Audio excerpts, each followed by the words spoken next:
দোস্ত মোৰ পিছফালে যিটো ঘৰ দেখিছে এইটো এটা অদ্ভুত ঘৰ কাৰণ এই ঘৰ মানুহৰ ঘৰটোৰ এটা ফাল আছে ম্যানমাৰত এটা ফাল আছে ইণ্ডিয়াত চাওক আহি দেখাই আছো তো এইটো ঘৰ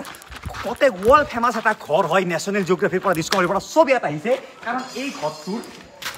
এইফালে আছে নাগালেণ্ড ইণ্ডিয়া এইফালে আছে ম্যানমাৰ তো আপুনি যদি ভৰিখন এনেকৈ দিয়ে এখন ভৰি থাকিব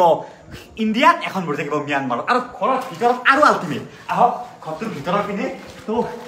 এইফালে হৈছে ম্যানমাৰ এইফালে হৈছে ইণ্ডিয়া আৰু ইহঁতৰ বহুকেইটা কমৰা আছে মানে ৰুম আছে এই ৰুমৰ এইফালৰ ৰুম কেইটা হৈছে ম্যানমাৰৰ এইফালৰ ৰুম কেইটা হৈছে ইণ্ডিয়াৰ আৰু আল্টিমেট কথা যিটো পাকঘৰটো চাগে চালে পাগলা হৈ যাব পানী খাব ম্যানমাৰত আঞ্জা খাব ইণ্ডিয়াত আৰু এখেত হৈছে এই ঘৰটোৰ মালিক তথা ইয়াৰ ৰজা এখেতৰ আণ্ডাৰত ম্যানমাৰত 30খন গাঁও আছে আৰু আমাৰ ভাৰতত 5খন গাঁও আছে আৰু সবচে আচৰিত কথা এখেতৰ লগত আছে ডুৱেল চিটিজেনশ্বিপ মানে আপুনি ম্যানমাৰতো ইলেকশ্যন আহিলে ভোট দিয়ে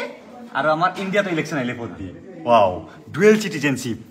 তো সঁচাকে অদ্ভুত এখন দুনিয়া এখেত থাকে য'ত এখন ঘৰতে ম্যানমাৰো ইণ্ডিয়াও আৰু এখেত ইণ্ডিয়া আৰু ম্যানমাৰৰো আল্টিমেট